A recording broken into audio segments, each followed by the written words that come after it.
país. Muy buenos días para todos, bienvenidos a esta nueva mañana de domingo aquí por la pantalla de la tele con más gente de campo, 60 minutos donde vamos a estar hablando de temas que tienen que ver con el sector agropecuario. Y hoy un tema muy importante como es la inversión, el camino para mitigar impuestos al cierre del ejercicio fiscal, un ejercicio fiscal que no podemos decir que quizás en todo el sector agropecuario sea muy bueno, pero que sí en varios sectores del mismo es un ejercicio fiscal interesante por lo menos. Vamos a presentar a los entrevistados y a quienes van a acompañar en la jornada de hoy. Como siempre, a Rafael Tardáguila. Rafa, gracias por venir. Buen domingo. ¿Qué tal, Juan Luis? Un gustazo, como siempre, estar aquí en esta mañana de domingo en Gente de Campo. Al lado de Rafael vamos a presentar a la economista Rocío Lapitz, quien es gerente institucional de la Asociación Rural del Uruguay. Rocío, gracias por estar este domingo con nosotros. Un placer, muchas gracias por la invitación. Vamos a presentar también al contador Alejandro Orjales, quien es director del Departamento Técnico Tributario Contable del estudio Hughes & Hughes. Gracias por venir, buen día, Alejandro. Muchas gracias, bueno, un gusto estar acá con todos. Y la verdad un tema muy interesante para tratar. Que da para conversar un rato. Da para conversar un rato, exactamente. Buenísimo, buenísimo. Y vamos a presentar también a, bueno, como siempre, a Andrés Ollenar, que hoy no solo lo tenemos en lo que es la noticia destacada de la semana, que sino también lo vamos a tener en el panel. Gracias, Andrés, por estar otro domingo. Buen día, un gusto, Juan, estar como siempre.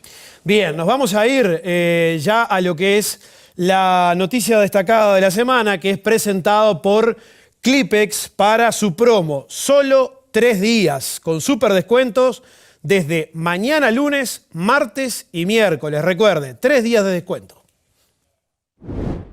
Clipex, 3 days off. Save the date. Beto, ¿qué dijo el australiano? Que Clipex, hasta este miércoles, baja todos los precios. ¡Hay que llamar! Clipex.com. ¿Cuándo es, Beto? Hasta este miércoles. ¡Llama ya! El Beto tiene razón. Ya anoto.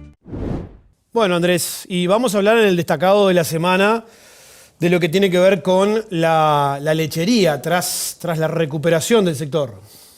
Exactamente, la lechería viene de un quinquenio bastante complejo, sobre todo hasta finales del 2020, después en el 2021 tuvimos una recuperación, por lo menos en cuanto a los niveles de producción y también de precios al productor y también de los mercados internacionales. Y ahora un poco estamos actualizando la información que está arrojando este primer arranque del año. En los primeros 4 meses la facturación bruta del sector totalizó 234 millones de dólares. Eso es un aumento de 42 millones respecto a la cifra que teníamos el año pasado. Todavía no estamos en los niveles del año 2014, quizás fue el mejor año en cuanto a ingresos brutos para el sector. Pero sin duda que el escenario hoy es otro, en cuanto a, sobre todo a precio al productor. Tenemos un orden de los 44 centavos de dólar por litro hoy que está recibiendo el productor. Quizás, como también lo hemos mencionado en algún otro programa, el tema de los costos sigue siendo también una limitante importante. El poder de compra de la leche, que en definitiva es la ecuación que al productor le compra. Bueno, ¿cuánto le rinde, cuánto le vale ese litro de leche al productor? Hoy está 19% por debajo del año base, marzo de 2014, que el INALE procesa mensualmente. Es un indicador que empezó a publicar hace unos años y que es una información relevante sobre la rentabilidad del sector. Tuvimos una caída en abril de 1,2% del poder de compra de la leche, asociado básicamente a lo que pasó con los costos. Aumentaron más de lo que lo hizo el precio de la leche. Básicamente esa es la conclusión. Después tenemos unas mejoras en los ratios de endeudamiento del sector, 74 millones de dólares de caída en cuanto al endeudamiento del sector en el último año en el sistema bancario. Anda en el entorno de los 170 millones de dólares el pasivo que tiene hoy con el sistema bancario, la fase primaria. Después hay una cifra algo superior de la industria y que también se ha reducido y ha bajado su nivel de morosidad. Tenemos una morosidad del orden del 2,7% en el caso de los tambos, baja también relativa, ¿no? Sí, a la que teníamos hace unos años, que llegó bastante. Sí, llegó a superar niveles del 5% hace un par de años atrás. O sea que también acá tenemos un indicador financiero que está mostrando una mejoría en este proceso puntual de endeudamiento con el sector bancario. Y la remisión, 580 millones de dólares. La remisión se está recuperando, o sea, tuvimos una pequeña caída de 1%, venimos de un año récord. Recordemos que el sector perdió al productor individual más importante, que era Olam, una multinacional que estaba en el país. Esto lo ha sentido sobre todo con Aprole, que es la principal industria, bueno, al perder a su principal remitente, eso se ha trasladado de alguna forma, pero una caída del 1% después de un año récord creo que no es dramático y tenemos la primavera todavía por recorrer, que esperemos que el clima acompañe. Bien, ahí vemos comercio y mercados. En línea con lo que ¿Dónde se coloca? Exactamente, en línea con lo que está pasando con la mejora del precio del productor, también las exportaciones están respondiendo, así como está ocurriendo con la mayoría de los productos agropecuarios. 335 millones de dólares en el acumulado a mayo, un crecimiento interanual del 30 a casi 30%. Argelia se ha transformado en un destino más que relevante para los productos lácteos, 104 millones de dólares. Después China, 54 millones de dólares. Brasil ha perdido un poco de pie en el último tiempo, 40 millones de dólares. Sigue siendo un mercado relevante, pero no tanto como lo era en otros años. Acá, básicamente, en China hay un fenómeno muy importante, que Uruguay es hoy el segundo proveedor de leche en polvo entera de China, ¿no? Eso es un dato a destacar. Si bien obviamente que estamos muy lejos de los volúmenes que exporta Nueva Zelanda, que es el principal proveedor, no deja de ser un dato relevante para la cadena que hoy Uruguay sea el segundo proveedor de leche en polvo entera a un gigante asiático como es China, y que también lo es en el caso de la carne, pero ya eso no es tanta noticia, por decirlo de alguna forma. Y Argelia, que se fortalece seguramente también por la suba del precio del petróleo, ¿no? Lo cual lo hace más fuerte a él para salir a la compra al país. Sin duda, Argelia siempre son los países que están atados a la evolución de los precios energéticos, el petróleo y el gas. Y obviamente eso después se traduce en que tenga una mayor avidez por comprar productos lácteos. Esta semana tuvimos una noticia positiva del mercado internacional de los lácteos, después de algunas señales de debilidad de Fonterra, que es un poco la referencia del mercado internacional. Esta semana un aumento del 1,5%, 4.656 dólares por tonelada fue lo que arrojó el remate de la última subasta. Hubo una mejora en el precio de la leche en polvo descremada, 3%, también mejoró el caso de la manteca, que está con un precio realmente más que interesante, 6.000 dólares la tonelada. El queso cheddar tuvo una caída y bueno, la leche en polvo entera, que es el principal producto, una caída moderada, 0,3% de estabilidad del mercado, un precio de la leche en polvo que está arriba de los 4.000 dólares. Llegamos a tener hace 2 o 3 años precios por debajo de los 2.000 dólares. Sin duda que es una buena noticia. Y la última placa, Andrés, tiene que ver con, bueno, vos le pusiste los ruidos de la cadena. Sí, como problemitas, digamos. Hay algunas cosas que todavía no se terminan de disipar y generan incertidumbre, sobre todo pensando en el crecimiento del sector. Uno es algo que también lo hablamos hace algunos programas atrás, la conflictividad en el sector lácteo y en Conaprole, que es la principal industria del sector, la cooperativa que tiene el 70% de la remisión. La verdad que es un problema ya estructural, por decirlo de alguna forma. Esto lo venimos arrastrando de hace muchos años, paros sistemáticos, trabajo reglamento, eso definitiva termina erosionando el funcionamiento de la cadena y del sector, la confianza entre los distintos eslabones. También obviamente a veces le pega hasta al propio productor, que es socio cooperario, y también ve a veces que algunas medidas se van un poco de mamo, por decirlo de alguna forma, por reclamos que quizás pueden estar en su derecho, pero las medidas que se toman por esos reclamos a veces lucen un poco exageradas. El estancamiento en el acceso al mercado también es algo que lo hemos mencionado en alguna otra salida. Uruguay no tiene prácticamente ninguna mejora relevante en cuanto a acceso a lácteos en China, en Argelia. Seguimos acá también con un debe importante, más allá de la preferencia que tenemos con Brasil, que está dentro del Mercosur. Pero es un mercado que viene cayendo. Y es un mercado que tiene mucha volatilidad. Un año Brasil puede tener una seca y puede importar mucho, pero después si la producción o el salario en Brasil está cayendo, como pasó en el último tiempo, eso se resiente en el consumo. No deja de ser una situación complicada, depender de un mercado que también tiene una economía muy inestable. Después también es un rubro que tiene una dificultad para atraer a los jóvenes al sector. Hay un problema también histórico de recambio generacional. El desarrollo de nuevas cuencas lecheras también es básicamente también un desafío que ha complicado, sobre todo en la zona norte del país en los últimos tiempos, con el cierre lamentablemente de algunas industrias emblemáticas, como el caso de Pili y también alguna industria de menor porte en Salto. Y bueno, esto también se da en un escenario de competencia con otros rubros que hoy están pasando por un momento más que interesante: la forestación, la ganadería, la agricultura. Estamos viendo números de cierre de ejercicio seguramente que a nivel. Sí, claro. Y hay un tema no menor que lo menciono en la placa, es básicamente la cantidad de hectáreas que el sector tiene arrendado, es casi el 50%. Y acá es la puja por la tierra. Donde las rentas cada vez exactamente. van más arriba. Obviamente que el productor lechero hace lo imposible por retener el campo que tiene arrendado hace muchos años, pero hay veces que vienen precios que no son fáciles de competir, sobre todo en la agricultura, que tiene esas primaveras a veces que, bueno, paga precios de rentas que son difíciles a veces de sostener. Bueno, son esas 757.000 hectáreas que también ha caído el área. La lechería uruguaya se ha dado un proceso de gran productividad, sobre todo, ¿no? Tenemos esa caída incluso del rodeo lechero y la superficie, pero la productividad de leche sigue creciendo. Bien, Andrés, completísimo informe de lechería como noticia destacada de la semana. Ya en minutitos te veo ahí en la mesa. Muchísimas gracias. Vamos a ir al tema de la semana, que es presentado por Zambrano y Compañía, primera empresa nacional de servicios agropecuarios. Haga solo buenos negocios con Zambrano, y vamos a ver y escuchar el siguiente informe elaborado por nuestra compañera Mercedes Sabín, que habla justamente, como decíamos al comienzo del programa, sobre la inversión, el camino para mitigar impuestos en un ejercicio, al cierre justamente del ejercicio fiscal.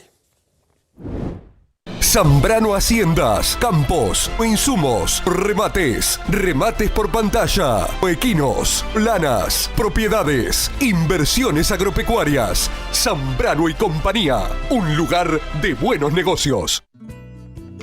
El ejercicio favorable desde el punto de vista productivo permite pensar que los márgenes de rentabilidad de las empresas aumentarán, lo que a su vez traerá aparejados costos fiscales elevados. Los cambios que se dieron en 2020 en la reglamentación de la Ley de Inversiones le permitieron al sector contar con una herramienta cada vez más utilizada por los productores que les permite acceder a beneficios fiscales importantes. La normativa establece que las empresas agropecuarias que tributan IRAE podrán utilizar los beneficios fiscales asociados a esas inversiones, presentando un proyecto ante la Comisión de Aplicación de la Ley de Inversiones, la COMAP. El año pasado, de los 504 proyectos presentados ante esta comisión, 81 correspondieron al sector agropecuario por un monto de $33 millones. En lo que va de este año, la COMAP envió la recomendación de aprobación al Poder Ejecutivo por 132 proyectos por un monto que supera los $169,7 millones, aumentando así la cantidad de proyectos con respecto al año anterior, pero manteniéndose prácticamente igual el monto total. Al analizar el comportamiento por sector, se destaca que en el primer lugar se ubican los proyectos asociados a empresas de servicios, seguido del comercio y luego del sector agropecuario e industria, con una participación del 9,8%. Sin embargo, desde el punto de vista de los montos, el sector industrial fue el que tuvo una mayor participación, al tiempo que en el caso del sector agropecuario, la inversión total de los proyectos en los primeros 3 meses del 2022 alcanzó los $4,7 millones. De todas formas, si bien esta herramienta para acceder a beneficios fiscales a través de inversiones es cada vez más utilizada por el sector, su uso está limitado, dado que solo pueden acceder quienes tributan IRAE, mientras que la mayoría de los productores tributan IMEVA. Bueno, vamos arrancando con el tema, está arriba de la mesa, vamos a ir conversando. Rafa. Bueno, vamos a cerrar un ejercicio. Tú decías, no para todos los rubros agropecuarios va a ser un gran ejercicio, pero sí para los que más cifran y para los más la gran mayoría, importantes lo va a hacer. El otro día, en el marco del Congreso de la Federación Rural, el ingeniero Molina, integrante del Plan Agropecuario, decía, ¿no?, las carpetas verdes que sigue el Plan Agropecuario, está todo dado, faltando poco más de un mes cuando hizo la presentación, para que sea el mejor ejercicio para esos predios ganaderos. Por ahora es una tendencia, si no después Molina se enoja. Yo sé lo que le digo. Por ahora es una tendencia, igual que estuviera la cosecha arriba de los camiones. Dígalo así, pero sí, seguimos. Es una tendencia que ya viene cerrándose el ejercicio, y va a ser un ejercicio que va a ser el mejor de los últimos 20 años. Desde ese punto de vista, entonces, están los buenos ciertos excedentes como para redoblar la apuesta y hacer las inversiones necesarias como para apuntalar en el sector, que en momentos de vacas flacas es muy difícil de hacer. En estos momentos de excedentes es están dadas las condiciones. Y a su vez están dadas las condiciones también con el cambio en el decreto de octubre de 2020, en el cambio de las leyes de inversiones, que de alguna manera abrió el abanico e hizo que esas inversiones en el sector en varios sectores, pero en el sector agropecuario concretamente, se pudiesen descontar para los productores que tributaran IRAE. Y bueno, eso ha crecido de forma muy importante en este último tiempo, sobre todo utilizándose para inversiones en riego. Vaya si es algo importante para el sector agropecuario, ¿no? Independizarse de mirar para arriba o mirar el celular últimamente a ver si va a llover o no va a llover. Hay algunas estimaciones hablan de que desde que se implementó ese decreto de octubre de 2020 aumentaron alrededor de un 50% los proyectos en áreas de riego. Vaya que sí es importante aprovechar este momento, ¿no? Rocío, desde la Asociación Rural, ¿cómo se vio justamente esto que decía Rafael, esta apertura a partir de 2020? Se vio en un reflejo de aumento de inversión del sector. El sector productivo aumentó la inversión no solo en el agro que se mide estrictamente en las COMAP, sino que cuando miramos lo que es agronegocio, donde incluimos, además de los que van por agro, sino todos aquellos servicios y venta de insumos, el agronegocio es uno de los sectores más importantes dentro de la COMAP. De hecho, es el que más ha crecido en el último año, un 230%. Es un sector relevante y eso refleja la necesidad de inversión que había después de muchos años en que los números, si bien este año se esperan que sean muy buenos, pero después de muchos años en que no lo fueron tanto. Entonces quizás el productor estaba un poco parado en cuanto a inversiones a hacer. Este año se reflejaba como que los números venían bien, los precios de los productos estaban creciendo y bueno, el productor se arriesgó a invertir. Esperamos que siga haciéndolo, aunque el año que viene también los costos también han subido de manera más importante que los precios, entonces quizás lo haga de una manera un poco más a conciencia y un poco más estricta, estudiando los números más finamente de cuánta inversión será para el año que viene, que eso es lo que nos preocupa también. Alejandro, desde el estudio, ¿cómo vieron todo este tema? ¿Cómo recibieron consultas, gente que concretó? No, exactamente. Creo que los números lo muestran un poco, es decir, fue un año donde la cantidad de proyectos fue importante, los montos también en algunos casos llegaron a ser importantes, aunque también hay proyectos de muy bajo valor, digamos muy bajo monto, que permiten a productores, siempre cuando sean contribuyentes de IRAE, obtener esos beneficios. Entonces, bueno, hay variedad, digamos, en un sector que tiene bastante variedad, y ya digo, vemos una tendencia que arrancó y probablemente se mantenga en el mediano y largo plazo si los números siguen dando. ¿Sí? Bien. Andrés.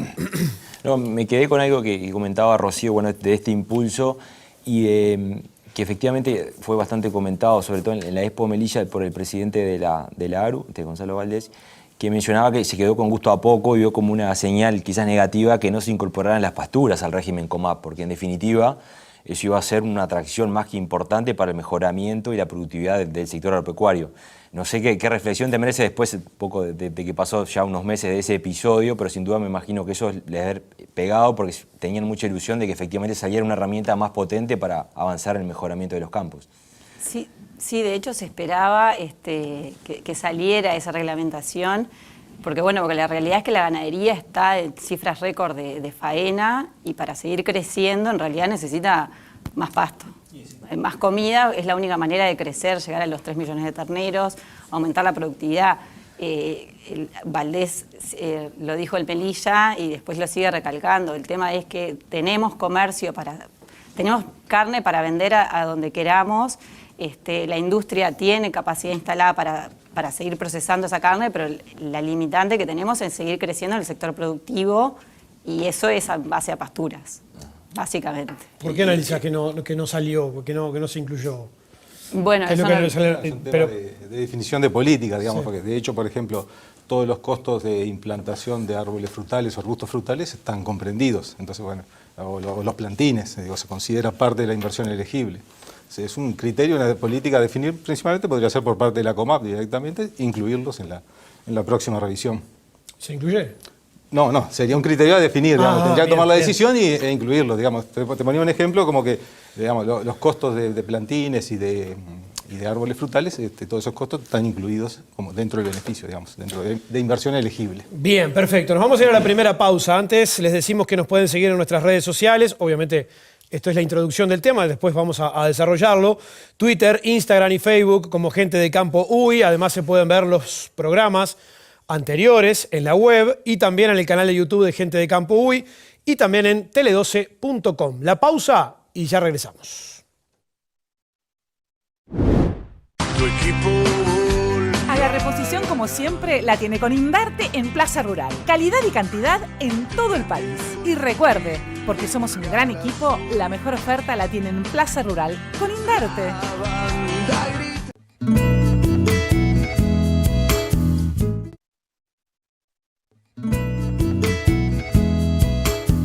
Presentan este programa Grupo Larrarte, líder en rentabilidad ganadera. Plaza Rural, más de 3 millones de vacunos vendidos en 20 años. Estamos hablando de inversión en el sector agropecuario y el camino para mitigar impuestos al cierre de este ejercicio fiscal. Escritorio Di Santi Limitada. Exportación de ganado en pie, remates y liquidaciones, embarques semanales a frigorífico, negocios particulares, compra, venta y arrendamientos de campos. Escritorio Di Santi Limitada. Desde Florida para el Uruguay y el mundo. www.dsr.uy. Bien, ingresamos en el segundo bloque. Sí, Andrés. No, un dato para poner en contexto que me parece interesante es que Uruguay tiene una tasa de inversión baja en términos comparativos, no supera el 20% del PIB. Tuvimos algunos años en el 2013 o 2014 donde superamos esa barrera psicológica del 20%, pero es baja en términos históricos y comparativos con países que están creciendo. El crecimiento potencial de la economía uruguaya es del 2,1%, según estimado por un comité de expertos. O sea, también es un magro dato del crecimiento de la economía potencial. Y el crédito en la economía no supera el 30%. También acá estamos muy bajo a nivel internacional. O sea, para tener una economía más pujante y con un crecimiento que permita en un futuro pensar en un país con mayor nivel de desarrollo, se requiere más inversión y se requiere más crédito. Entonces yo creo que es importante que los instrumentos como la COMAP traten de dar un empujón adicional, y también me gustaría después preguntarles a los invitados de hoy, ¿por qué es que no se toma un poco más de riesgo, teniendo en cuenta que hoy tenemos oferta de crédito abundante, pero parece que la inversión como que le cuesta arrancar? A pesar de que vemos números buenos, todavía estamos en niveles bajos si los comparamos con otros países. A ver, los invitados. Es un tema histórico en Uruguay realmente, en cuanto a tomar riesgo y tomar inversión, realmente es un tema histórico. Alineado a un tema tributario, ustedes no sé si recuerdan, en un momento se estableció un régimen de dividendos fictos, no sé si lo llegaron a mencionar, es decir, ciertas empresas que tienen cierto volumen de facturación, por más que no distribuyan sus dividendos, porque se detectó que no distribuían dividendos, sus utilidades, sino que se reinvertían, ¿sí? Es una conducta propia de las empresas uruguayas, se estableció un régimen que esos dividendos, por más que no fueron distribuidos efectivamente, se debe tributar como que se hubieran distribuido, una especie de anticipo a cuenta de la futura distribución. Entonces, bueno, es un tema que, como decían, históricamente ha sido así, y no hay una cierta aversión a tomar crédito. En la medida de lo posible se trata de financiar más los emprendimientos medianos, las MIPE o pequeñas empresas, manejarse con su propia inversión, pero es histórico, sí. Capaz. En el agro también se ha dado que no todos los años han sido buenos. Estamos parados en una zafra que es récord, no solo de precios, sino también el clima ayudó mucho. Pero esa no es la realidad que pasó en la última década, solo por pensar en la última década. Digo, el disparador era la lechería pasó años muy malos, la cosecha de soja tuvo malos años también. Hoy justo estamos parados en un año que parecería que todo es excelente y bueno, y esperamos que así sea y que siga así. Y seguramente la inversión está acompañada en eso, que el productor no quiere tomar riesgos cuando vienen unas zafras malas. Entonces, en este momento sí seguramente esté pensando en aumentar la inversión como lo hizo en este último año, basado en que las perspectivas de precios eran altas y la realidad fue mucho mejor aún. Entonces, seguramente a partir de ahora estaremos en un escalón un poco más alto. Decía Mechi en el informe, solo los productores que tributan IRAE pueden descontarlo, los que tributan IMEVA, que son la mayoría, no lo pueden descontar. ¿Cuál es la razón de eso? O sea, ¿se definió así por qué? Evidentemente, se definió así en base a ese sistema, porque en cierta medida el productor que tributa IMEVA son aquellos productores de una dimensión económica más reducida, y la tributación está atada a un porcentaje de lo que es su venta o su exportación. Entonces, bueno, es una especie de porcentaje en función del tipo de producto que enajenan, que van a terminar tributando, que en la mayoría de los casos lo tributan vía retención, es decir, se le hace una retención al momento del pago, la empresa que adquiere esos productos, y eso es su contribución o su pago de impuesto a la renta. En el otro caso, digamos, empresas de mayor dimensión económica o con mayor nivel de volumen de ingresos, ya pasan a ser contribuyentes de IRAE, lo que se llama IRAE ficto, sí, o IRAE real. El IRAE ficto también se determina en base a un porcentaje de los ingresos, y el IRAE real es una liquidación en base real, como decimos, es decir, se parte de la contabilidad, se hacen toda una serie de ajustes y se determina la renta, la ganancia efectiva del ejercicio. Entonces, bueno, se trató de buscar que el beneficio de alguna forma de este tipo de regímenes vaya directamente a los productores contribuyentes de IRAE. Entiendo que sería en esa base, pensando que el productor de IMEVA de alguna forma tiene un porcentaje ya fijo determinado de renta sobre la cual tributa. Igual tiene otros beneficios en cuanto a, bueno, devolución de IVA y algunos otros temas más, pero en principio claro, que es una base fija. Esto llevaría a pensar que los productores que tributan por IMEVA no van a ingresar seguramente nunca en este sistema, por lo menos. No, claro, porque pero no todos los productores pueden quedar en el IMEVA, es decir, pueden quedar en el IMEVA aquellos productores que tienen... Sí, pero es la mayoría, claro, en el ejercicio menos de 1.250 hectáreas índice CONIAT 100. El resto sí pasa a IRAE. Bueno, sí, esos productores quedarán en ese régimen. Gonzalo Valdés habló de eso, ¿no? De la necesidad si no recuerdo mal aquí en este programa, de pensar en alguna estrategia diferente. Ampliar de alguna manera para que la herramienta pueda ser utilizada no solamente por quienes tributan IRAE, sino también por los demás. Pero en el momento no hay nada, digamos, por lo menos armado pronto. Si no es COMAP, porque COMAP sale por los que tributan IRAE, que sea otro tipo de herramientas claro, que vaya para este tipo de productores. Sí. Sí, pues son los contribuyentes IRAE o las cooperativas agropecuarias, digamos, no hay más los que pueden llegar a tener estos beneficios. Alejandro, explícanos un poquito cómo es la puntuación, digamos, para acceder justamente a la parte de crédito a través de COMAP. Ahí está. Bueno, capaz que lo explicamos del principio resumido, pero básicamente, es decir, acá lo que tiene que haber una intención de la empresa, del productor, de decir, bueno, me quiero presentar ante la COMAP, ¿sí? Voy a realizar esta inversión, es decir, si no hay una inversión, evidentemente no va a haber beneficio fiscal. Entonces, bueno, lo primero es una inversión. ¿Qué entra dentro de la inversión? Digamos que casi todos los activos, los bienes muebles son elegibles, salvo cuando son para vivienda personal, algún otro tipo muy particular, pero en principio pensemos que la gran mayoría de los activos, hasta está la posibilidad de activos intangibles que sean considerados dentro del beneficio. Entonces, bueno, en base a ese monto de inversión, hay una matriz de indicadores, lo llamamos una matriz de indicadores, es decir, ciertos criterios, ciertos compromisos que tiene que asumir el productor, ¿sí? Y en base al volumen o al monto de ese compromiso va a ser el porcentaje de exoneración de IRAE. ¿Qué quiere decir? Bueno, uno de los indicadores es el empleo. Bueno, cuanto más empleo genere, ¿sí? Mayor va a ponderar por ese indicador. Otro indicador es la descentralización, que en este último decreto cambió y se consideran, digamos, se le da mayor ponderación a aquellos departamentos donde el desempleo es mayor. Antes había toda una escala establecida, bueno, hoy por hoy se toma en base a las encuestas estadísticas el nivel de desempleo. Entonces los departamentos con más desempleo, si estoy ubicado en esos departamentos, tengo más puntaje en ese indicador. Después, exportaciones o generación de renta bruta. Bueno, ahí, de renta bruta de movientes, ahí tengo que si aumento el nivel de exportaciones, el volumen de exportación, también voy a ponderar, voy a sumar a esa matriz. Después tenemos investigación y desarrollo, ¿sí? Y nuevas tecnologías o tecnologías limpias en cuanto a tecnología limpia. Ahí es donde entra todo el aspecto del riego, ¿no? Exactamente. Toda esa inversión en riego o nuevas tecnologías, fotovoltaicas, energías, autos eléctricos, bueno, todo eso suma a esa matriz. Entonces, después que me comprometo a cada uno de esos indicadores, llego a un porcentaje, a un cálculo matemático, llego a un volumen, ¿sí? A un número que me va a dar el porcentaje de exoneración de IRAE, ¿sí? Que puede llegar al 100%. Por ejemplo, no sé, alguien que arranca actividad de cero y se compromete a emplear mucha cantidad de gente, va a aumentar las exportaciones. ¿Puede llegar al 100%? Puede llegar al 100%. Puede llegar al 100%.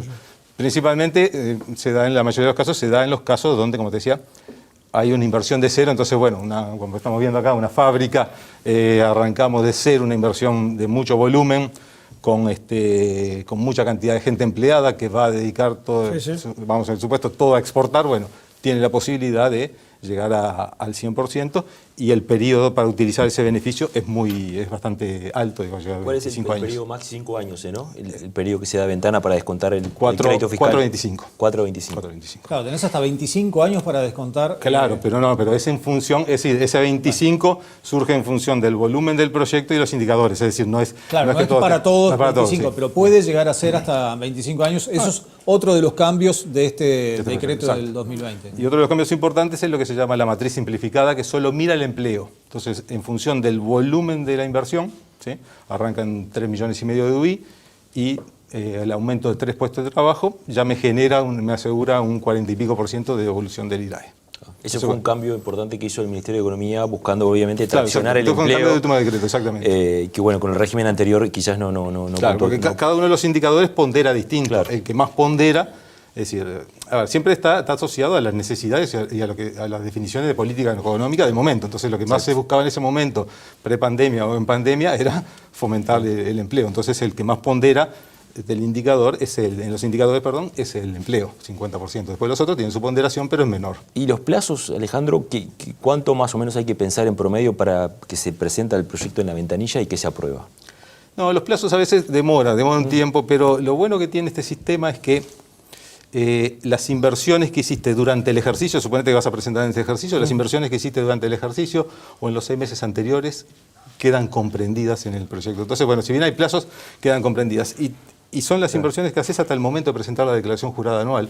Entonces, si el proyecto no salió, no te lo aprobaron todavía, pero vos lo presentaste antes del cierre, vos podés aplicar el beneficio, podés hacer todo. Y suponete que no llega a salir aprobado el proyecto, sí tenés que devolver el impuesto, pero no con multas y recargos. Claro. Entonces, tiene un sistema bastante importante. Antes estaba limitado, por ejemplo, en el anterior hasta el 20%, es decir, lo que habías invertido previo a la presentación no podía ser más del 20% total del proyecto. Es decir, tenía muchas más limitaciones y hoy es mucho más flexible y te da la posibilidad de haber empezado con una inversión en cierto momento y decir, mira, esto me sirve, pues bueno, voy a contratar más gente, voy a hacer este proyecto de esta forma, y presentarte ahí y tomar esas inversiones. O sea que ahora, a 20 días, un poquito menos de 20 días para terminar el ejercicio, todavía podría haber tiempo, alguien que tenga un proyecto más o menos diagramado para presentar algo y descontar del pago de IRA de este. A pesar de que estamos al límite.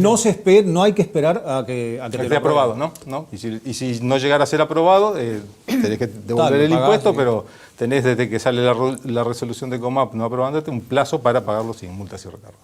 ¿Rocío? Un comentario adicional, es decir, lo que sí hay que tener en consideración para empresas que están operando, es decir, yo planteo una situación inicial, es decir, ¿qué quiero decir con esto? Planteo una situación inicial en cuanto a la cantidad de personas empleadas, en cuanto a supongamos que vayamos por empleo y por incremento en exportaciones. Yo ya tengo una situación de partida, tengo que, todo lo que me comprometo a generar es a futuro. Entonces, bueno, eso no es a veces decir, presento el proyecto, tengo que tener una situación de decir, bueno, esta es mi situación de partida y a dónde voy a llegar, a qué me comprometo, porque si no cumplo con mi compromiso, como le decía, hoy para tener beneficio tengo que tener inversión y cumplir el compromiso. Igual los compromisos, de alguna forma, hay ciertas flexibilidades, es decir, hay ciertas márgenes pero se deben de cumplir, variación. obviamente. Evidentemente, se deben cumplir, claro. Imagino que traerá hay cierta flexibilidad, claro, sí, exactamente. Si no cumplís y el proyecto no se aprueba o no cumpliste directamente o no presentaste información que tenías que presentar luego a lo largo del proyecto, te puede llegar a pasar que pierdas el beneficio y ahí sí tenés que pagar todo con multas y recargos. En otros casos, según el incumplimiento, lo pagás ajustado por la UI, es decir, tiene muy buenos sistemas en cuanto a si hay intención de cumplir y seguir adelante con el proyecto, se puede pedir prórroga, es decir, hay toda una serie de ventajas que hay que tomar ahí en consideración. Pero bueno, hay que cumplir al final del camino. Rocío, ¿cómo se ha visto, cómo se vio esto y cómo se ve todo este proceso? Digamos, todo lo que hablaba Alejandro recién y explicaba desde la Asociación Rural, ¿cómo se ha visto? Sí, se ve como muy bueno el ejercicio de utilizar COMAP. Para el tema de las nuevas inversiones. Quiero recalcar que el tema es de crear nuevos empleos, nuevos puestos de trabajo, no es que en los proyectos se consideren los puestos de trabajo que ya tengo empleados, son todos nuevos puestos de trabajo, es aumento de ingresos por exportaciones, son todas cosas que suman. Claro. Y en realidad no es que se otorgue esto como algo, como una gracia al sector agropecuario o a cualquiera de los sectores que en realidad que apliquen dentro de la COMAP.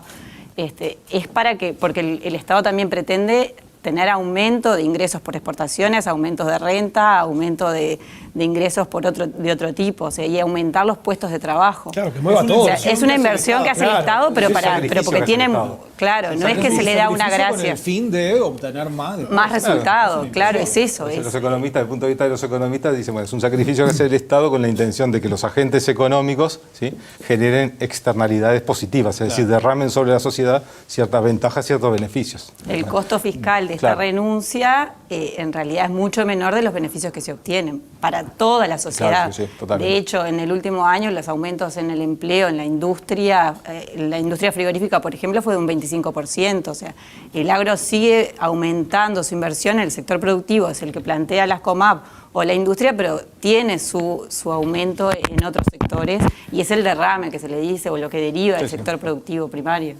Claro, sí. Esto ha llevado, Rocío, a los dos, quizás, Rocío y Alejandro, a una profesionalización quizás de cómo se maneja el productor en sus cuentas.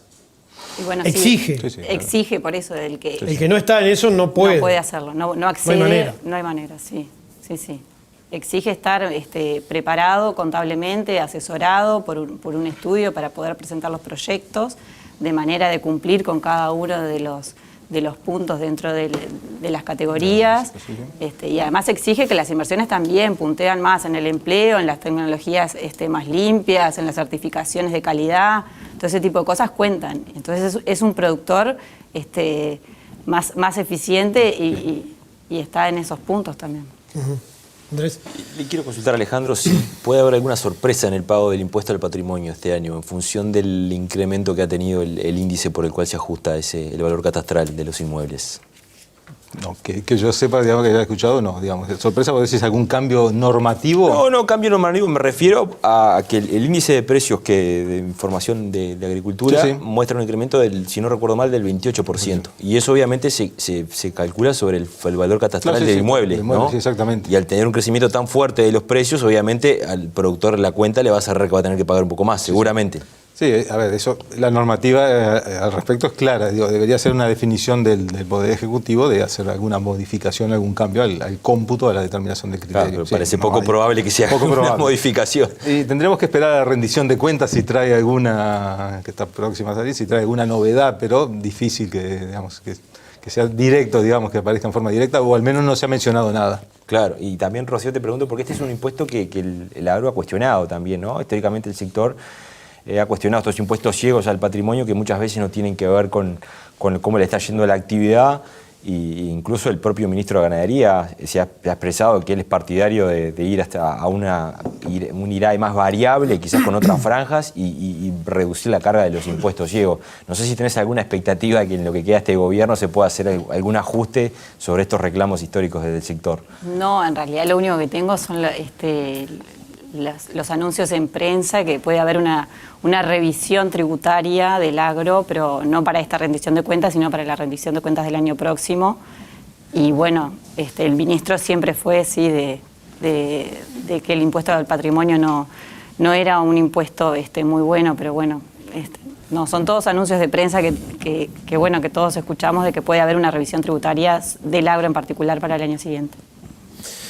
Bien, CLAS presenta la picadora Jaguar 990 Terra Track, un concepto global único, muy alta capacidad y calidad de picado, eficiencia en el consumo de combustible, toda la potencia de sus 925 caballos montado sobre sistema de orugas de goma, tecnología de punta, con un excelente sistema de asistencia al operario. Picadora CLAS Jaguar 990 Terra Track. En Uruguay, Toremor S.A. puede visitar la página www.clas.com.uy. Invierta en ganadería con la seguridad y el respaldo de Grupo Larrarte, una plataforma confiable de inversión estable. Obtenga mayores ganancias en el sector más pujante de la economía del país. Grupo Larrarte, líder en rentabilidad ganadera. Ganar en ganadería no es un juego de palabras. Ganar en ganadería son ganancias del 11,3% con retiros cada 45 días. Grupo Larrarte, de norte a sur, respaldando su inversión. Les presentamos el indicador ganadero Plaza Rural, la herramienta de referencia para el valor del ganado.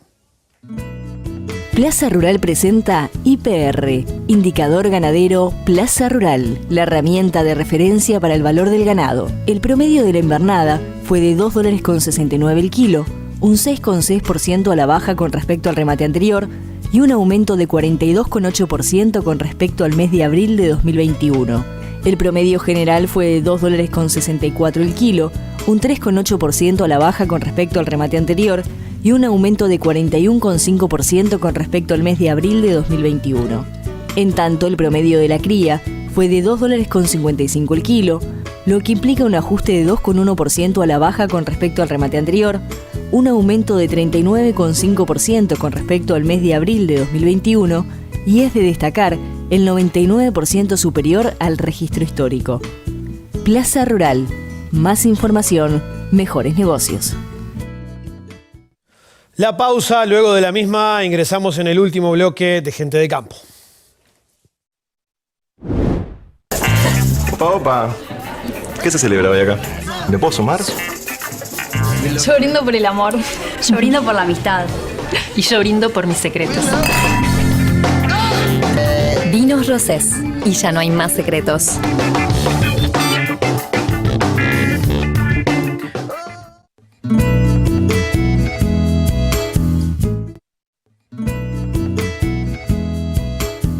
Presentan este programa Grupo Larrarte, líder en rentabilidad ganadera. Plaza Rural. Más de 3 millones de vacunos vendidos en 20 años. Entramos al último bloque de esta mañana de domingo aquí por la pantalla de la tele con Gente de Campo. Cuchillos del Uruguay y Lorenzi, desde 1938. Fabricante de Franz Wenck Solingen, Sol y Cazador. Para obsequiar y obsequiarse. Tienda de campo, cuchillería y platería criolla. Contáctenos por WhatsApp 098-442-206. Bien, vamos con Andrés. Andrés, algunos números de la recaudación impositiva justamente del sector. Sí, exactamente. En términos generales, la recaudación de la DGI creció 2,1% interanual en abril. Se moderó, había crecido 4% en marzo, 18% en febrero. Ahí hay que ver, a veces esos meses puntuales pueden esconder alguna cosa o no. Hay que esperar si la tendencia a moderación en el ingreso a la principal caja del Estado se termina desacelerando o no. Fueron 1.205 millones de dólares lo que recaudó la DGI en abril, a valores del tipo de cambio actual, y fuerte crecimiento en el IMEVA, 37% de crecimiento en enero-abril, el IRAE un poquitito menos, bastante menos, 5,3%, y el impuesto al patrimonio, 40% de crecimiento. ¿Qué crecimiento importante el IMEVA? Exactamente. 37%. Quizás Alejandro nos pueda explicar un poco por qué se está... Claro, porque el IMEVA de alguna forma grava todas las ventas agropecuarias. El productor que puede dejarlo como definitivo, es decir, que el que tributa IMEVA, esa retención queda como impuesto definitivo. Pero el productor que tributa IRAE es un anticipo, pero la retención se va efectuando mes a mes a medida que se realizan las ventas. Entonces te da una pauta de lo que ha crecido el sector. El reflejo del sector. El reflejo del sector, exactamente. Mucho de ese IMEVA se transformará en crédito en su momento y terminará siendo IRAE, pero bueno, claro, te está marcando todo lo que está... ¿Qué me ibas a decir, Rocío? Que cerrado en los 12 meses cerrados en abril, el IMEVA recaudó 117 millones de dólares, IMEVA y adicionales. Claro. Los 12 meses cerrados en abril del 2021 habían recaudado un poco menos de 80, como para dar una pauta del crecimiento que tuvo la recaudación por esos tributos. Sí. Igual el IMEVA en la estructura total de ingresos de la DGI es el 0,7, no, claro. Es muy bajo, ¿no? Sí, claramente el IRAE es el 22% y el IVA está arriba del 40%, pero para tener magnitud de que estamos hablando. Está claro. Alejandro, ¿me querías dar un aporte más acerca justamente de la... Sí, de los beneficios para el sector agropecuario. Claro. Hasta ahora estuvimos hablando de presentar un proyecto, de comprometernos a realizar ciertas inversiones, comprometernos a cumplir con ciertos indicadores para obtener esos beneficios que son en el impuesto a la renta, no mencionamos los otros impuestos, pero hay en el impuesto al patrimonio, hay beneficios en el IVA también, crédito fiscal por esas adquisiciones, y hay toda una exoneración de tributos en la importación, cuando esos bienes son competitivos de la industria nacional. Es decir, implica, una vez que obtengo que pondero para digamos, que estoy en condiciones de acceder al beneficio, ya también digamos, quedan comprendidos, entran todos esos otros beneficios. Pero hay una vieja norma, digamos, esto viene del impuesto a la renta anterior a la reforma tributaria, que ciertas inversiones en activos que realizan los productores agropecuarios se pueden considerar gasto del ejercicio, lo cual es una buena medida si estoy, por ejemplo, a cierre de ejercicio, ¿sí? Estoy próximo a cierre de ejercicio, y una inversión que tenía planteada tal vez, y no la voy a incluir en un proyecto de inversión, y la tenía planteada para el próximo año, tal vez la pueda adelantar este mes, y eso me implica que lo considero como gasto en mi declaración de impuesto a la renta. Por más que sería un activo que tendría que activarlo, amortizarlo, lo considero como gasto. Incluye los cultivos anuales, implantación de praderas, alambrados, tajamares, pozos, cañería de distribución de agua, bebederos, molinos, implantación de bosques protectores o de rendimiento, ¿sí? Una serie más de activos que, al final del día, si los invierto en este año, ¿sí? Lo realizo este año, es un efecto financiero, es decir, lo hago el año que viene, recién lo voy a ver reflejado a fin del próximo año, pero si lo hago ahora, si tengo la posibilidad, me va a repercutir directamente un 25% de esa inversión en el pago de IRAE. ¿Sí? Rafa, y no hay que asumir ningún compromiso. Claro. Solo Una pregunta a Rocío, generalizando o simplificando. Este aumento en la cantidad de proyectos presentados, ¿son más o menos los mismos productores que presentan más proyectos o van apareciendo productores nuevos que a su vez precisan ese asesoramiento para los números que presentan? En realidad el productor que ya usó antes Comap, en realidad sigue usando Comap porque ve el beneficio que tiene, pero no, se han presentado nuevos productores y en realidad el monto que se maneja ahí es el monto presentado del proyecto, no es lo que se descuenta. Sí, es el monto presentado del proyecto y en realidad lo bueno que tiene es que este aumento de proyectos presentados no es que la inversión ya se hizo, es que esta inversión se va a seguir haciendo en los próximos años. Entonces vamos a tener unos años de aumento de inversión, porque esta inversión se presentó ahora y se tiene unos años para realizarse. Lo de Comap obviamente va a seguir hacia adelante. Y un proyecto podrá sufrir algún ajustecito mayor o menor, pero la Comap esto va a seguir funcionando. Todos los años o cada 6 meses hay un ajuste en los criterios. Es decir, estamos hablando hace un rato del tema de, por ejemplo, hay montos de inversiones en vehículos utilitarios o en vehículos eléctricos que fueron modificados en el mes de febrero. Y otro comentario también interesante es que estos proyectos no son estáticos, es decir, yo, llegado el momento, puedo hacer alguna variación en los tipos de bienes, hay que tener cuidado con esos temas, pero puedo hacer modificaciones o puedo realizar una ampliación del proyecto. Es decir, puedo ver, bueno, tengo más bienes, voy a invertir más, tengo derecho a recibir una mayor exoneración, una mayor ventaja fiscal y lo puedo presentarme y solicitar ese beneficio. Algunos son automáticos y otros tengo que presentarme. Bien, perfecto. Andrés, ¿algo más para cerrar? No. Bien, vamos a ir cerrando. Tenemos obviamente para los invitados un obsequio, Cuchillos del Uruguay Lorenzi, Cuchillería y Platería Criolla, que está por Avenida Garzón, allí cerquita de la Facultad de Agronomía. Para Rocío, no le vamos a regalar un cuchillo, pero sí le vamos a regalar una ruana. A ver, capaz que me ayudas a sacarlo, Rocío. Ahí está. Muchas gracias. Ese es el regalo para vos, Alejandro. Gracias por venir. Muchas gracias. Este sí es... A ver, capaz que lo sacamos entre los dos ahí. Ahí está. Precioso. Un cuchillo. Muchísimas gracias a los dos por haber estado aquí con nosotros. Gracias, Rafa. Gracias, Andrés. Nos vamos, nos reencontramos el próximo domingo, como es habitual, a las 8 de la mañana aquí por la pantalla de la tele con más gente de campo. Que pasen ustedes muy bien.